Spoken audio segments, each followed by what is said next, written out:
The Texas sun hung heavy in the late afternoon sky, beating down on the dry earth like an iron skillet on a stovetop. Heat waves danced above the cracked ground, and the only sound was the crunch of small boots against sand and stone. 8-year-old Henry Blake, with freckled cheeks and a weathered cowboy hat nearly too big for his head, wandered farther than he ever had before. He wasn't supposed to cross the fence line behind his grandfather's ranch, but something about today felt different, like the desert was whispering to him. The landscape stretched endlessly, broken only by clumps of brittle sagebrush and the occasional lonely mesquite. Henry's thoughts drifted to his grandpa Samuel, a man carved out of leather and silence. Samuel Blake didn't speak much since Grandma Edith passed. He mostly sat on the porch swing, nursing black coffee and watching the wind move dust across the hills. Henry missed her too, her voice, her humming, her smell of flower and lavender. Home didn't feel quite right without her. Then he heard it, a small sound, almost drowned by the wind. At first he thought it might have been a bird, but it was too soft. He took a few cautious steps, his heart quickening. Behind a dry bush, huddled against the dirt, was a puppy, a German Shepherd mix, no bigger than a loaf of bread. Its fur was filthy and matted, ears drooping, and it looked at Henry with wide, terrified eyes. The pup let out a weak whimper and tried to lift its head, then collapsed again, exhausted. Henry dropped to his knees. "Hey, little guy! It's okay," he whispered, unbuttoning his overshirt. He wrapped the dog gently, cradling it to his chest like a baby. He could feel its ribs and the fast thump of a frightened heart. "Where did you come from?" he asked, though he knew he wouldn't get an answer. He looked around, no tracks, no people, nothing but desert. It was as if the dog had dropped from the sky. As he stood, holding the bundle close, a gust of wind swept across the plain, kicking up a swirl of dust. He turned his head and caught something, just for a second, in the distance. A shadow, a figure. It disappeared just as quickly as it came. He blinked, unsure if it was real or just a trick of the light, but something about that moment left him chilled, despite the heat. And deep down, Henry knew. This dog wasn't just lost. He was meant to find it. By the time Henry reached the edge of the ranch, the sky had deepened into a burnt orange. The dog, whom he'd started calling Dusty, was still wrapped in his overshirt, resting against his chest like a newborn. Every few steps, Henry checked to see if the pup was still breathing. He was barely, but there was no time to waste. The old screen door to the farmhouse creaked as he pushed it open, stepping into the dim kitchen where the air smelled faintly of tobacco and fried onions. Samuel Blake sat at the table, sharpening a pocket knife. His hands were rough, calloused, and stained from decades of ranch work. He looked up briefly, eyes narrowing under thick gray eyebrows. "You went past the fence line," he said, voice gravelly but quiet. It wasn't a question, it was a warning. Henry froze, clutching Dusty tighter. "He was out there, all alone," the boy answered, barely above a whisper. "He's hurt bad." Samuel didn't speak right away. He stared at the pup, then slowly rose from his chair. For a moment, his stern expression cracked. Just a flicker of something that almost looked like recognition, or maybe memory. He walked over and gently lifted one of Dusty's ears, examining the damage. "He's dehydrated, starving," Samuel muttered. "Probably been out there a while." He turned to the sink, filled a bowl with water, and placed it on the floor. "Put him down gently. Let's see if he can drink." Dusty tried. His tongue flicked at the water, but his head wobbled. Samuel knelt beside him and steadied the bowl.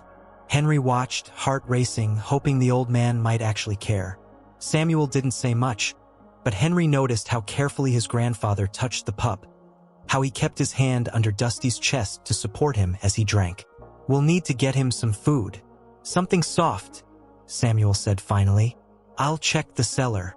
As Samuel disappeared down the steps, Henry sat on the kitchen floor beside Dusty. The silence returned, the same heavy quiet that had filled the house since Grandma Edith's passing. Henry remembered how she used to hum while washing dishes, how she always had a story to tell. Now it was just the ticking of the old wall clock and the distant creak of wood settling. Dusty whimpered softly, and Henry leaned closer. "You found me, huh?" he whispered. "Or maybe I found you." But something else lingered in his mind, that shadow in the desert. It hadn't looked like an animal, or even a person. It was just there. And for a split second, it felt like it had been watching. The next morning came quietly. The desert was still, and a soft breeze slipped through the open kitchen window, stirring the thin curtains. Henry woke early, curled on the couch, his grandfather's old wool blanket wrapped around him. Dusty lay in a makeshift bed beside him, an old crate lined with towels. His breathing was steadier now, though faint whimpers still escaped him every so often. Henry reached down and gently scratched behind his ears. The puppy stirred, opening one eye, and for the first time wagged his tail. The sound of boots on wooden floorboards signaled Samuel's presence. He entered the room with 2 bowls, one with warm broth, the other with water. "He made it through the night," he said, almost surprised. Henry nodded. "He's a fighter." Samuel placed the bowls down and crouched beside Dusty again. "That's no ordinary pup," he murmured, almost to himself. Henry glanced up. "What do you mean?" But Samuel didn't answer. He stood and moved to the stove, his back turned, hiding something, maybe hesitation. Later that day, while Samuel worked outside repairing the barn fence, Henry sat with Dusty under the porch shade. He traced little circles in the dirt with a stick, his thoughts wandering. Everything about finding Dusty felt strange. The shadow, the silence, the way Samuel had acted when he first saw the pup. Almost like he knew something. Henry stood up, glanced toward the old tool shed, and remembered something. The small trunk in the back that had belonged to Grandma Edith. Inside the shed, the air smelled of rust and cedar. Dust particles floated like ghosts in the light, spilling through the cracks in the wood. Henry dug through a pile of old blankets and lanterns, finally pulling out the trunk. Creaked as he opened it. Inside were books, photo albums, and an old cigar box tied shut with twine. He opened the box and froze. A faded collar lay inside. Leather, worn and cracked, with a rusted metal tag that read, "Scout, property of S. Blake." His heart pounded. Scout? Who was Scout? He rushed back inside, clutching the collar. Samuel was back in the kitchen, wiping sweat from his brow. Henry held out the tag. "Grandpa, who was Scout?" Samuel stared at it for a long time, his face unreadable. Finally, he whispered, "He was mine. Long ago." Henry felt the air shift. "Does Dusty remind you of him?" Samuel didn't answer right away. He looked at the pup, then back at the collar. "More than you know," he said quietly. "But Scout's been gone for 40 years. That night, the air inside the farmhouse felt heavier than usual. Henry sat on the edge of his bed, the old collar resting in his hands like a relic from another world. The name Scout, etched into the metal tag, seemed to hum with quiet weight. He turned it over and over, imagining the dog that once wore it. What he looked like, where he went, and why his grandfather had kept it all these years. Below the bed, Dusty snored softly, belly finally full, limbs twitching as if he were dreaming. Henry couldn't sleep, not with all the questions piling up inside his chest. He slipped out of bed and tiptoed down the hallway. The light was on in the kitchen. Samuel was there, staring out the window, the glow of the table lamp softening the lines on his weathered face. Henry hesitated in the doorway. "Grandpa, was Scout like Dusty?" Samuel didn't turn around. "Scout saved my life once," he said after a pause. "Back when I was about your age." Henry stepped into the room. "What happened to him?" Samuel took a long breath, still looking out the window. "He disappeared. One summer out in that same desert. Just vanished. We searched for days. Your great-grandfather never forgave himself. Neither did I." He finally looked at Henry. "That collar is all we ever found, lying near the old dry well past the ridge."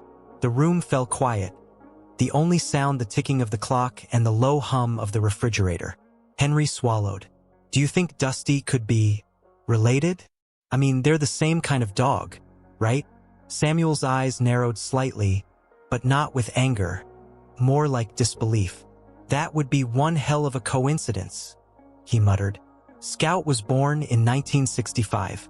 Even a strong bloodline wouldn't go unnoticed this long out here. But something in his voice didn't fully dismiss the idea. If anything, it sounded like a door cracking open just a little. The next morning, Henry begged his grandfather to take them out past the ridge, back to where Scout's collar had been found. Samuel resisted at first, muttering that the desert held too many memories. But after watching Dusty follow Henry like a shadow all morning, his expression shifted. "We'll go before sundown," he finally said. "But you stay close. That land, it's not just empty space." As the afternoon dragged on, Henry packed a backpack with water, a flashlight, and the collar. Dusty waited by the door, tail thumping, and Samuel stood in the yard, staring out at the vast, open land. He hadn't been back there in over 40 years. But something told him the desert was finally ready to give something back. The sun hung low when Samuel, Henry, and Dusty finally reached the edge of the property.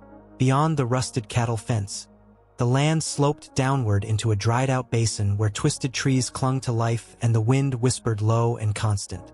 Samuel hadn't stepped foot past that line since the day he found Scout's collar, half buried in the dust like a bone from a forgotten life.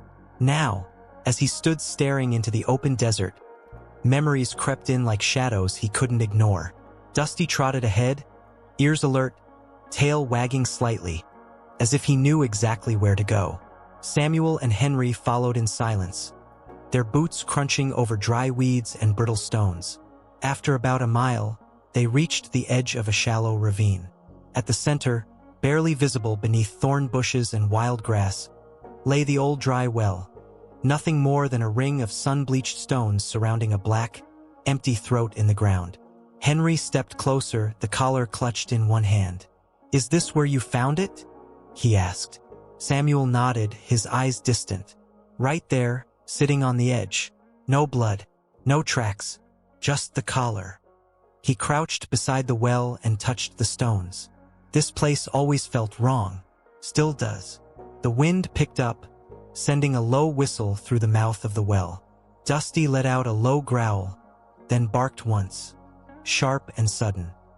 Samuel stood quickly, his eyes locked on Dusty. The dog's ears were pinned back now, body tense. He was staring into the darkness of the well, tail stiff, nose twitching.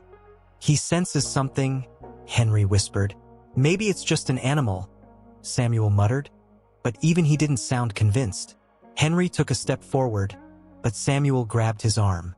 "Don't go near it. That thing's deeper than it looks. And it's not just water it swallowed." Dusty barked again and moved around the well's edge, sniffing the ground, pacing with purpose. Suddenly, he stopped, pawing at the dirt near a half-buried rock. Henry knelt down and helped clear it, revealing a rusted metal lid, like a hatch. It was sealed shut, but the edges were worn as if someone, or something, had tried to pry it open from the inside. Henry looked up at his grandfather. "This wasn't here before, was it?" Samuel's face paled. "No, it wasn't." Behind them, the wind fell silent. Not a bird, not an insect, nothing. Just Dusty, sitting perfectly still, eyes fixed on the well. And then, from deep below, they heard it. A faint sound, muffled and distant, like claws scratching against stone. They stood frozen, the scratching sound rising just enough to be heard again. Soft, rhythmic, deliberate.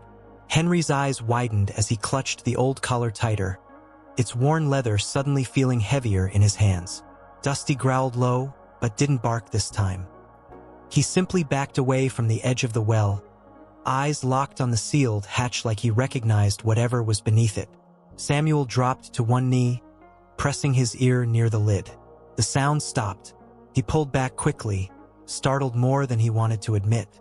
His hands trembled slightly. "There shouldn't be anything alive down there," he muttered. "This well's been dry for decades." Henry watched his grandfather carefully. For the first time, he saw fear etched clearly into the old man's face. Fear not of something supernatural, but of something remembered, something real. Henry stepped forward. "We have to open it." Samuel turned sharply.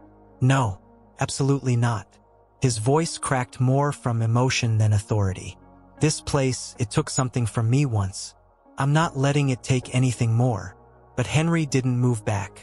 "Maybe it didn't take Scout. Maybe he was trying to protect you from whatever this is." The words hung in the air. Samuel looked at the boy, stunned by how much like Edith he sounded in that moment. Brave and full of faith. Reluctantly, Samuel walked over and examined the hatch. The rusted edges were brittle but still intact. A small ring handle jutted from the center. He took a deep breath, then gripped it. It didn't budge. He tried again, straining, until a sharp clang echoed through the ravine. Dust and rust scattered into the air, but the lid held. Samuel let go, breathing hard. It sealed shut tight, maybe for a reason. Just then, Dusty barked sharply and darted to a patch of ground a few feet away. He began digging frantically, throwing up dust and small rocks. Henry ran to help, brushing the dirt aside until something solid emerged. A wooden box, worn and splintered, no bigger than a lunch pail. Henry lifted it gently. The latch was broken, the lid loose. Inside were water-stained photos, a small journal, and a folded paper labeled, "For Samuel, in case I don't come back." Samuel stared at it as if time had folded in on itself.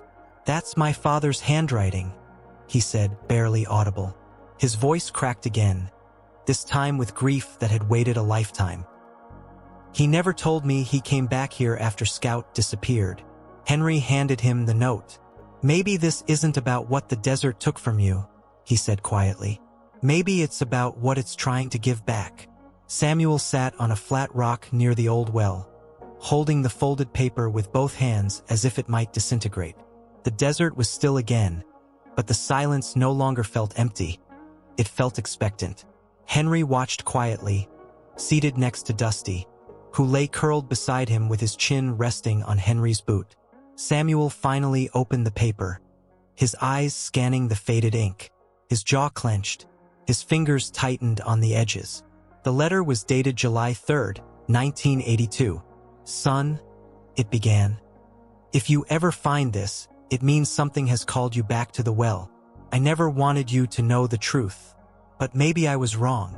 Samuel read in silence, and as his eyes moved down the page, his expression slowly shifted from disbelief to pain.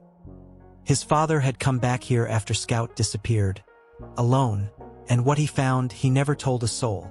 "There's something beneath that well, Samuel. Something that doesn't belong in this world. Not evil, not good, just watching, waiting. Scout knew it, and he went in willingly to protect us." Henry leaned forward, eyes wide. "He went in by choice?" Samuel nodded slowly, his voice gravelly. "My father wrote that Scout stood at the edge of the well and barked at something no one else could see. Then he jumped, without hesitation." He paused, the letter trembling in his hands. "And my father never forgave himself for letting him go." The final line of the letter struck Samuel hardest. "If the dog returns, it means the watch has changed hands." He read it again, aloud this time, as if trying to hear the meaning in his own voice. "The watch has changed hands." He looked at Dusty, now sitting upright, alert again. "Is that why you came to Henry?" he whispered. "Not just to be found, but to guard?" Henry stood slowly. "He's not just a dog, Grandpa. He's part of something bigger, like Scout was. Maybe it's passed down." Samuel looked at his grandson with tired eyes. Yet for the first time in years, they held something more than grief, something close to awe. "You really believe that?" Henry nodded. "I do." As the sun sank behind the hills, casting long shadows over the ravine, Dusty rose and padded back to the hatch. He sat beside it, staring down, unmoving. The wind shifted again, and for just a moment, it carried a sound soft, like a breath or a whisper, rising from deep below. And then, a second bark echoed faintly from beneath the earth. The bark from beneath the earth echoed just once more, sharp, clear, and unmistakable. Samuel's heart nearly stopped. Dusty stayed rooted by the hatch, ears pricked forward, tail stiff. Henry grabbed his grandfather's arm. "Did you hear that?" he whispered. Samuel didn't answer right away. He couldn't. His mind was racing through 4 decades of memory, disbelief, and quiet grief. He had buried this place, buried Scout, in his heart and never dared to dig it up again. "I heard it," Samuel said finally, voice hoarse. He approached the hatch cautiously, knelt down and pressed his ear close. Silence. But then, barely audible, a low scratching sound again. Not frantic, not panicked, just steady, measured. Henry dropped beside him, staring into the old metal seams. "We have to open it," he said. "Whatever's down there. It's been waiting too long." Samuel looked into his grandson's eyes, and something inside him shifted. The boy wasn't afraid. He was ready. Henry stood slowly. "He's not just a dog, Grandpa. He's part of something bigger, like Scout was. Maybe it's passed down." Samuel looked at his grandson with tired eyes. Yet for the first time in years, they held something more than grief, something close to awe. "You really believe that?" Henry nodded. "I do." As the sun sank behind the hills, casting long shadows over the ravine, Dusty rose and padded back to the hatch. He sat beside it, staring down, unmoving. The wind shifted again, and for just a moment, it carried a sound soft, like a breath or a whisper, rising from deep below. And then, a second bark echoed faintly from beneath the earth. The bark from beneath the earth echoed just once more, sharp, clear, and unmistakable. Samuel's heart nearly stopped. Dusty stayed rooted by the hatch, ears pricked forward, tail stiff. Henry grabbed his grandfather's arm. "Did you hear that?" he whispered. Samuel didn't answer right away. He couldn't. His mind was racing through 4 decades of memory, disbelief, and quiet grief. He had buried this place, buried Scout, in his heart and never dared to dig it up again. "I heard it," Samuel said finally, voice hoarse. He approached the hatch cautiously, knelt down and pressed his ear close. Silence. But then, barely audible, a low scratching sound again. Not frantic, not panicked, just steady, measured. Henry dropped beside him, staring into the old metal seams. "We have to open it," he said. "Whatever's down there.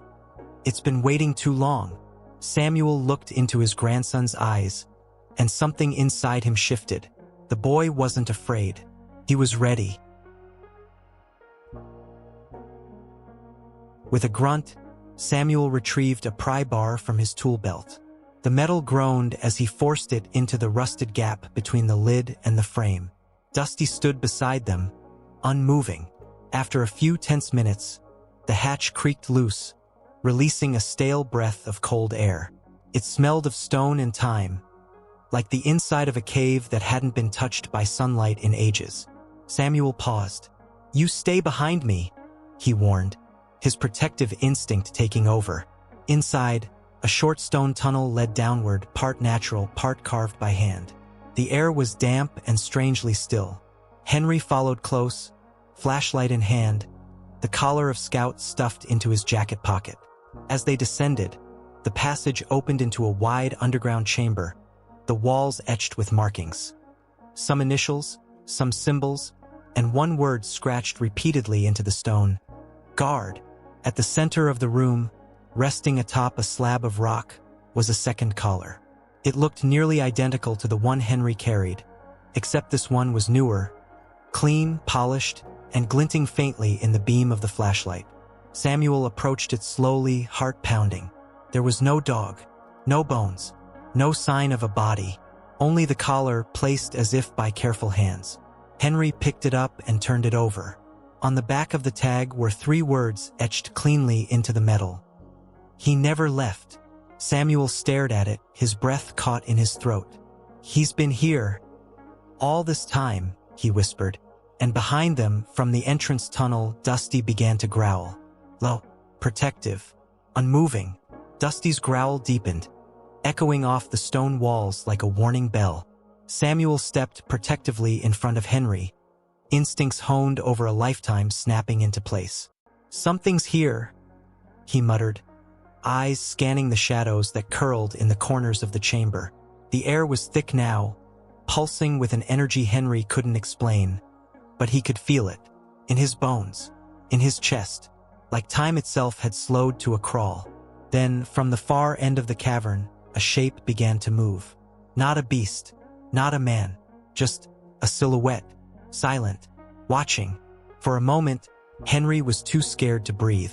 The figure didn't come closer, simply stood as if waiting. Dusty didn't bark. He didn't charge. Instead, he sat, calm, alert, and then, to both Samuel and Henry's amazement, he bowed his head, like a soldier acknowledging a superior, or a student before a teacher. "What is this place?" Henry whispered.